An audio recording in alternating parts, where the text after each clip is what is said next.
नमः शिवाय दोस्तों, कैसे हैं आप। मैं लाई हूँ आपके लिए शुक्रवार की व्रत कथा। शुक्रवार के दिन माँ संतोषी का व्रत पूजन किया जाता है। इस पूजा के अंत में माता की कथा सुनी जाती है और शुक्रवार व्रत की कथा संतोषी माता की इस प्रकार है। एक बुढ़िया थी, उसके 7 बेटे थे। 6 कमाने वाले थे जबकि एक निकम्मा था। बुढ़िया 6 बेटों की रसोई बनाती, भोजन कराती और उनसे जो कुछ छूटन बचती वह 7वें को दे देती। एक दिन वह पत्नी से बोला, देखो मेरी माँ को मुझ पर कितना प्रेम है। वह बोली, क्यों नहीं, सबका जूठा जो तुमको खिलाती है।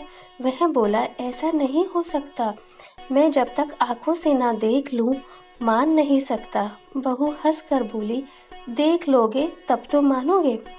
कुछ दिन बाद त्योहार आया। घर में 7 प्रकार के भोजन और चूरमे के लड्डू बने। वह जांचने को सिर दुखने का बहाना कर पतला वस्त्र सिर पर ओढ़े रसोई घर में सो गया।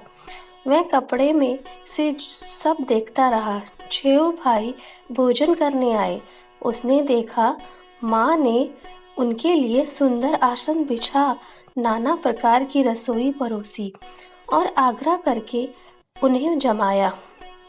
वह देखता रहा। 6 भोजन करके उठे तब माँ ने उनकी झूठी थालियों में से लड्डुओं के टुकड़े उठाकर एक लड्डू बनाया।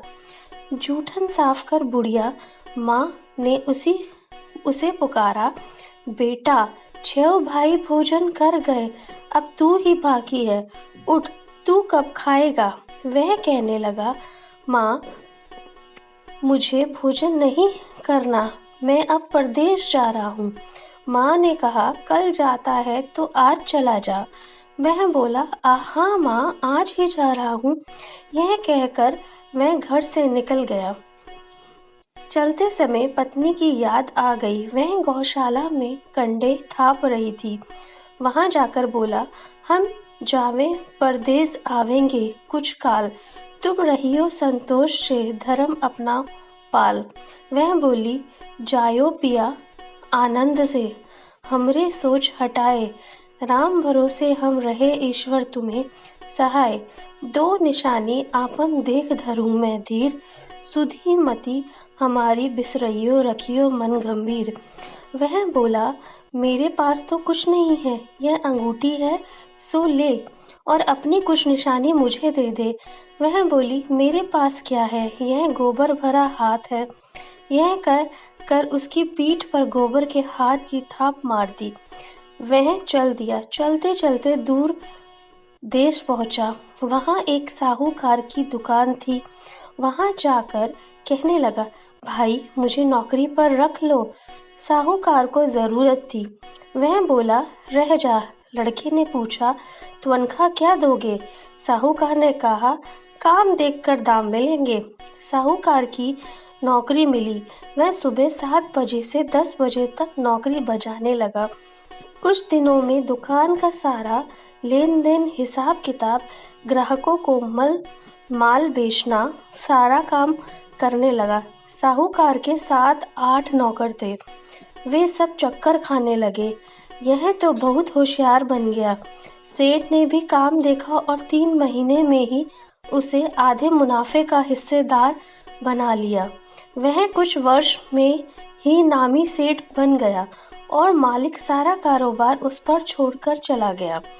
इधर उसकी पत्नी को सास ससुर दुख देने लगे। सारी गृहस्थी का काम करा के उसे लकड़ी लेने जंगल में भेजते। इस बीच घर के आटे से जो भूसी निकलती उसकी रोटी बनाकर रख दी जाती और फूटे नारियली में पानी। एक दिन वह लकड़ी लेने जा रही थी। रास्ते में बहुत सी स्त्रियां संतोषी माता का व्रत करती दिखाई दी। वे वहां खड़ी होकर कथा सुनने लगी और पूछा, बहिनों तुम किस देवता का व्रत करती हो और उसके करने से क्या फल मिलता है। यदि तुम इस व्रत का विधान मुझे समझा कर कहोगे तो मैं तुम्हारा बड़ा एहसान मानूंगी। तब उनमें से एक स्त्री बोली, सुनो, यह संतोषी माता का व्रत है। इसके करने से निर्धनता, दरिद्रता का नाश होता है और जो कुछ मन में कामना हो सब संतोषी माता की कृपा से पूरी होती है। तब उसने उससे व्रत की विधि पूछी। संतोषी माता की व्रत विधि वह बोली, 1.25 आने का गुड़ चना लेना, इच्छा हो तो 5.25 आने का लेना या 1.25 रुपए का भी सहूलियत के अनुसार लाना। बिना परेशानी और श्रद्धा व प्रेम से जितना भी बन पड़े सवाया लेना। प्रत्येक शुक्रवार को निराहार रह कर कथा सुनना। इसके बीच क्रम टूटे नहीं, लगातार नियम पालन करना। सुनने वाला कोई ना मिले तो घी का दीपक जला उसके आगे या जल के पात्र को सामने रख कर कथा कहना। जब कार्य सिद्ध ना हो नियम का पालन करना और कार्य सिद्ध हो जाने पर व्रत का उद्यापन करना। 3 मास में माता फल पूरा करती हैं। यदि किसी के ग्रह खोटे भी हों तो भी माता वर्ष भर में कार्य सिद्ध करती है। फल सिद्ध होने पर उद्यापन करना चाहिए, बीच में नहीं। उद्यापन में 2.5 सेर आटे का खाजा तथा इसी परिणाम से खीर तथा चने का साग करना। 8 लड़कों को भोजन कराना। जहाँ तक मिले देवर, जेठ, भाई बंधु के हों, ना मिले तो रिश्तेदारों और पास पड़ोसियों को बुलाना। उन्हें भोजन करा यथाशक्ति दक्षिणा दे माता का नियम पूरा करना। उस दिन घर में खटाई ना खाना। यह सुन बुढ़िया के लड़के की बहू चल दी। रास्ते में लकड़ी के बोझ को बेच दिया और उन पैसों से चना गुड़ ले माता के व्रत की तैयारी कर आगे चली और सामने मंदिर देखकर पूछने लगी, यह मंदिर किसका है? सब कहने लगे, संतोषी माता का मंदिर है। यह सुनकर माता के मंदिर में जाकर चरणों में लौटने लगी, दीन हो विनती करने लगी, माँ, मैं निपट अज्ञानी हूँ, व्रत के कुछ भी नियम नहीं जानती, मैं दुखी हूँ। हे माता जगत जननी, मेरा दुख दूर कर, मैं तेरी शरण में हूँ। माता को दया आई। एक शुक्रवार बीता कि दूसरे को उसके पति का पत्र आया और तीसरे शुक्रवार को उसका भेजा हुआ पैसा आ पहुंचा। यह देख जेठ जेठानी मुंह सिकोड़ने लगे। लड़के ताने देने लगे। काकी के पास पत्र आने लगे, रुपया आने लगा, अब तो काकी की खातिर बढ़ेगी। बेचारी सरलता से कहती, भैया कागज आवे, रुपया आवे, हम सबके लिए अच्छा है। ऐसा कहकर आंखों में आंसू भरकर संतोषी माता के मंदिर में मातेश्वरी के चरणों में गिर कर रोने लगी। माँ, मैंने तुमसे पैसा कब मांगा? मुझे पैसे से क्या काम है? मुझे तो अपने सुहाग से काम है। मैं तो अपने स्वामी के दर्शन मांगती हूँ। तब माता ने प्रसन्न होकर कहा, जा बेटी, तेरा स्वामी आएगा। यह सुनकर खुशी से बावली होकर घर में जा काम करने लगी। अब संतोषी माँ विचार करने लगी, इस भोली पुत्री को मैंने कह तो दिया कि तेरा पति आएगा, लेकिन कैसे? वह तो इसे स्वप्न में भी याद नहीं करता। उसे याद दिलाने को मुझे ही जाना पड़ेगा। इस तरह माताजी उस बुढ़िया के बेटे के पास जा स्वप्न में प्रकट हो कहने लगी, साहूकार के बेटे सो रहा है या जागता है? वह कहने लगा, माता, सोता भी नहीं जागता भी नहीं हूँ, क्यों, क्या आज्ञा है? माँ कहने लगी, तेरे घर बार कुछ है कि नहीं? वह बोला, मेरे पास सब कुछ है, माँ बाप है, बहू है, क्या कमी है? माँ बोली, भोले पुत्र, तेरी बहू घोर कष्ट उठा रही है, तेरे माँ बाप उसे परेशानी दे रहे हैं, वह तेरे लिए तरस रही है, तू उसकी सुध ले। वह बोला, हाँ माताजी, यह तो मालूम है, परंतु जाऊं कैसे? परदेश की बात है, लेन देन का कोई हिसाब नहीं, कोई जाने का रास्ता नहीं आता, कैसे चला जाऊं? माँ कहने लगी, मेरी बात मान, सवेरे नहा धोकर संतोषी माता का नाम ले, घी का दीपक जला, दंडवत कर दुकान पर जा बैठ। देखते देखते सारा लेन देन चुक गया, जमा का माल बिक गया, सांझ होते होते धन का भारी ढेर लग जाएगा। अब बूढ़े की बात मानकर वह नहा धोकर संतोषी माता को दंडवत घी का दीपक जला, दुकान पर जा बैठा। थोड़ी देर में देने वाले रुपया लाने लगे, लेने वाले हिसाब लेने लगे। कोठे में भरे सामान के खरीदार नगद दाम दे सौदा करने लगे। शाम तक धन का भारी ढेर लग गया। मन में माता का नाम ले चमत्कार देख प्रसन्न हो घर ले जाने के वास्ते गहना कपड़ा सामान खरीदने लगा।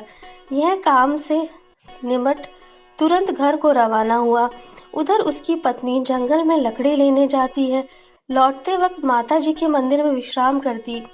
वह तो उसके प्रतिदिन रुकने का जो स्थान ठहरा। धूल उड़ती देख वह माता से पूछती, हे माता, ये धूल कैसे उड़ रही है? माता कहती, हे पुत्री, तेरा पति आ रहा है। अब तू ऐसा कर, लकड़ियों के 3 बोझ बना ले।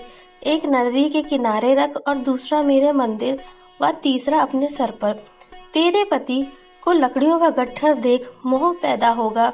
वह यहाँ रुकेगा, नाश्ता पानी खाकर माँ से मिलने जाएगा। तब तू लकड़ियों का बोझ उठाकर जाना और चौक में गट्ठर डालकर जोर से आवाज लगाना, लो सासू जी, लकड़ियों का गट्ठर लो, भूसी की रोटी दो, नारियल के खोपड़े में पानी दो। आज मेहमान कौन आया है माता जी से बहुत अच्छा कहकर वह प्रसन्न मन से लकड़ियों के 3 गट्ठर बनाई। एक नदी के किनारे पर और एक माताजी के मंदिर पर रखा। इतने में मुसाफिर आ पहुंचा। सूखी लकड़ी देख उसकी इच्छा उत्पन्न हुई कि यह हम यहीं पर विश्राम करें और भोजन बनाकर खा पीकर गांव जाएंगे। इसी तरह रुक कर भोजन बना विश्राम करके गांव को गया। सबसे प्रेम से मिला। उसी समय सिर पर लकड़ी का गट्ठर लिए वह उतावली सी आती है। लकड़ियों के भारी बोझ आंगन में डालकर जोर से 3 आवाज देती है, लो सासू जी, लकड़ियों का गट्ठर लो, भूसी की रोटी दो, आज मेहमान कौन आया है? यह सुनकर उसकी सास बाहर आकर अपने दिए हुए कष्टों को भुलाने हेतु कहती है, बहू ऐसा क्यों कहती है? तेरा मालिक ही तो आया है। आ बैठ, मीठा भात खा, भोजन कर, कपड़े गहने पहन। उसकी आवाज सुन उसका पति बाहर आता है। अंगूठी देखकर व्याकुल हो जाता है। माँ से पूछता है, माँ यह कौन है? माँ बोली, बेटा यह तेरी बहू है। जब से तू गया है तब से सारे गांव में भटकती फिरती है। घर का काम काज कुछ नहीं करती, 4 पैर आकर खा जाती है। वह बोला, ठीक है माँ, मैंने इसे भी देखा और तुम्हें भी। अब दूसरे घर में ताली दो, उसमें रहूंगा। माँ बोली, ठीक है, जैसी तेरी मर्जी। तब वह दूसरे मकान की तीसरी मंजिल का कमरा खोल सारा सामान जमाया। एक दिन में राजा के महल जैसा ठाट बाट बन गया। अब क्या था, बहू सुख भोगने लगी। इतने में शुक्रवार आया। उसने पति से कहा, मुझे संतोषी माता के व्रत का उद्यापन करना है। पति बोला, खुशी से कर लो। वह उद्यापन की तैयारी करने लगी। जिठानी के लड़कों को भोजन के लिए कहने लगी। उन्होंने मंजूर किया, परंतु पीछे से जिठानी ने अपने बच्चों को सिखाया, देखो भोजन के समय खटाई मांगना, जिससे उसका उद्यापन पूरा ना हो। लड़के जीमने लग आए। खीर खाना पेट भर खाया, परंतु बाद में खाते ही कहने लगे, हमें खटाई दे दो। खीर खाना हमको इतना नहीं भाता, देखकर अरुचि होती है। वह कहने लगी, भाई खटाई किसी को नहीं दी जाएगी, यह तो संतोषी माँ का प्रसाद है। लड़के उठे और बोले, पैसा लाओ। भोली बहू कुछ जानती नहीं थी, उसने पैसे दे दिए। लड़के उसी समय हट करके इमली खटाई ले खाने लगे। यह देखकर बहू पर माता जी का कोप फूट गया। राजा के दूत उसके पति को पकड़ कर ले गए। जेठ जेठानी मन माने वचन कहने लगे, लूट लूट कर धन इकट्ठा कर लाया है, अब सब मालूम पड़ जाएगा जब जेल की मार खाएगा। बहू में से यह सहन नहीं हुआ। रोती हुई माता जी के मंदिर गई। कहने लगी, हे माँ, तुमने क्या किया? हंसाकर अब भक्तों को रुलाने लगी। माता बोली, बेटी तूने उद्यापन करके मेरा व्रत भंग किया है।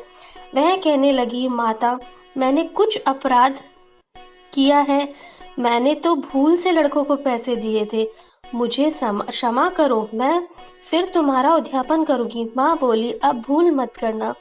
वह कहती है अब भूल नहीं करूंगी। अब बतलाओ वे कैसे आवेंगे। माँ बोली, जा पुत्री, तेरा पति तुझे रास्ते में आता मिलेगा। वह निकली, राह में पति आता मिला। वह पूछी, कहाँ गए थे। वह कहने लगे, इतना धन जो कमाया उसका टैक्स राजा ने मांगा था, वह भरने गया था। वह प्रसन्न हो बोली, भला हुआ, अब घर को चलो। कुछ दिन बाद फिर शुक्रवार आया। वह बोली, मुझे फिर माता का उद्यापन करना है। पति ने कहा, करो बहू। फिर जेठ के लड़कों को भोजन कराने लगी। जेठ ने एक दो बातें सुनाई और सब लड़कों को सिखाने लगी। तुम सब लोग पहले की तरह खटाई मांगा। लड़के भोजन से पहले कहने लगे, हमें खीर नहीं खानी, हमारा जी बिगड़ता है, कुछ खटाई खाने को दे दो। वह बोली, खटाई किसी को नहीं मिलेगी, आना है तो आओ। वह ब्राह्मण के लड़के को लाकर भोजन कराने लगी। यथाशक्ति दक्षिणा की जगह एक एक फल उन्हें दिया। संतोषी माता प्रसन्न हुई। माता की कृपा होते ही 9वें मास में उसके चंद्रमा के समान सुंदर पुत्र प्राप्त हुआ। पुत्र को पाकर प्रतिदिन माता जी के मंदिर को जाने लगी। माँ ने सोचा, यह रोज आती है, आज क्यों न इसके घर चलूं। यह विचार कर माता ने भयानक रूप बनाया। गुड़ चने में सना मुख, अब ऊपर सूंड के समान होठ, उस पर मक्खियां भिन भिन कर रही थी। देहली पर पैर रखते ही उसकी सास चिल्लाई, देखो रे, कोई चुड़ैल डाकिन चली आ रही है। लड़को, इसे भगाओ, नहीं तो किसी को खा जाएगी। लड़के भगाने लगे, चिल्लाकर खिड़की बंद करने लगे। बहू रोशनदान में से देख रही थी। प्रसन्नता से पगली बन चिल्लाने लगी, आज मेरी माता जी मेरे घर आई है। वह बच्चों को दूध पीने से हटाती है। इतने में सास का क्रोध फट पड़ा। वह बोली, क्या उतावली हुई है, बच्चे को पटक दिया। इतने में माँ के प्रताप से लड़के ही लड़के नजर आने लगे। वह बोली, माँ, मैं जिसका व्रत करती हूँ यह वह संतोषी माँ है। सबने माता जी के चरण पकड़ लिए और विनती कर कहने लगे, हे माता, हम मूर्ख हैं, अज्ञानी हैं, तुम्हारे व्रत की विधि हम नहीं जानते। व्रत भंग कर हमने बड़ा अपराध किया है। जग माता, आप हमारा अपराध क्षमा करो। इस प्रकार माता जी प्रसन्न हुई। बहू को प्रसन्न हो, जैसा फल दिया वैसे माता सबको दे। जो पढ़े उसका मनोरथ पूर्ण हो। जो ये कथा सुनाए तथा किसी और को सुनाए और खुद सुने, उनकी भी सारी मनोकामनाएं पूर्ण करे संतोषी माता। बोलो संतोषी माता की जय।